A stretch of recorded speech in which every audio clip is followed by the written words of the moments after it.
bandang alas 4 ng hapon noong 13 ng Mayo taong kasalukuyan mula sa kanilang lugar sa lungsod ng Batangas. Alis muna ako Ikaw na muna bahala kay Ella.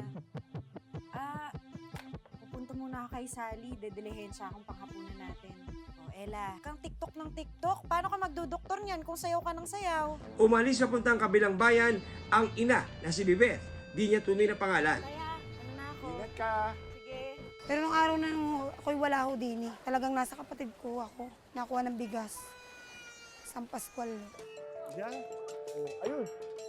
Wala, gadling, di ba? Pasado alas 5 naman ng hapon nang makarating sa kanilang bahay mula sa trabaho ang asawa ni Bibeth na si Nestor. Di niya rin tunay na pangalan. Oh, Nestor. Naman, bakit pa sinama si Ella dito? Alam niyo namang may COVID, baka mahawa pa yung bata. Wala naman kasing magbabantay kay Ella sa bahay, kaya sinama ko na siya. Dito raw niya natatnan ang 5 taong gulang niyang pangalan na anak na itatago namin sa pangalang Ella kasama ang kanyang lolo. Ella. Ano kami? Oo, bye-bye, oo. Ning, tayo na. Aabutin ng sireno si Utoy. Alas 6 na. E di sinama ko ho. Pagdating ho namin sa bahay, ay nahingi po sa akin ng pera. Sabi ko, Ining, wala akong pera. Ganang nasa iyo mama. Sabi ko, diyan ka muna. At ako'y pupunta sa kubo.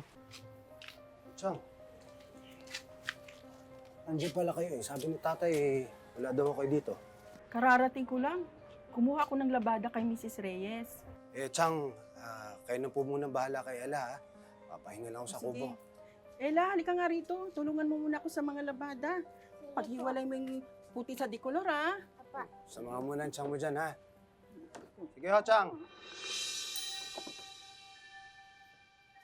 Ella, tara laro tayo.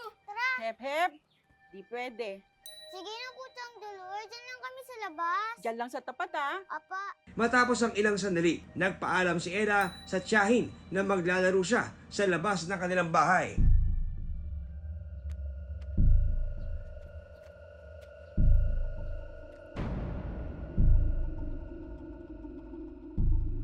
Pero lumipas ang ilang oras, hindi na siya muling nakabalik sa kanila.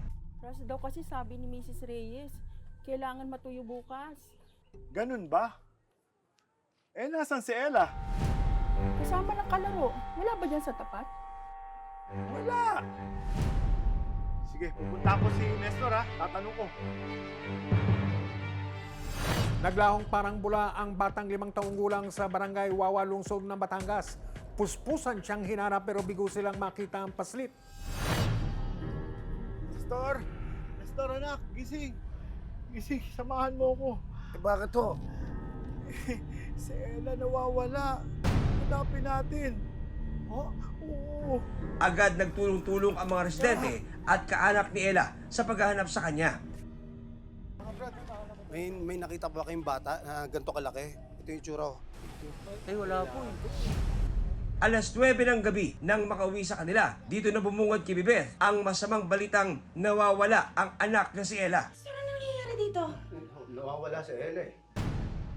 Nawawala? Kanina naglalaro lang sa tapat na bahay nung huli siya nakita eh. Hindi namin alam kung nasan. Nawawala ang anak ko. Alam na namin kung saan eh. Hoy. Ay, di ba binihin ko sa'yo si Ella? Wala pa ako kung alam na sa mga taong yan dahil talagang pagkarating ko, hinahanap ko na ho si Ining. Dahil sabi ko ng asawa ko, hindi ko nakikita yung si Ining. Ngayon, nagpunta ako sa court. Talagang hinahanap ko siya, wala. Kuya Miko, nakita niyo ba yung anak ko, si Ella, yung maliit? Hindi po. Mrs. Reyes? Napansin niyo po ba yung anak ko, si Ella? Hindi, nanggaling na rin dito si Nestor kanina. Hindi ko napansin yung anak mo, kanina pa ako dito. Magdamag nilang ginulugad ang barangay Wawa sa lungsod ng Batangas. Pero bigo silang makita ang paslit. Halos magdamag ho kami naghahanap, hindi makita. Ako nasigaw lang sa dagat, sabi ko, Ineng, magpakita ka na kung nasaan ka. Kung ikan may wala na, magparamdam ka. Pagputok ng araw noong 14 ng Mayo, habang naglalakad papunta sa isang bahay ang isang residente, umagaw sa kanyang pansin ang tila katawan ng isang tao na nakasilid sa isang basurahan. Ay, nung pagganyan ko, ay bata nang nakita ko na nakataog. Hubad yung wala ho siyang saplot. Di ako ngayon nagtatakbo na. Ang nawawalang si Ella kaya ang batang natagpuan sa basurahan?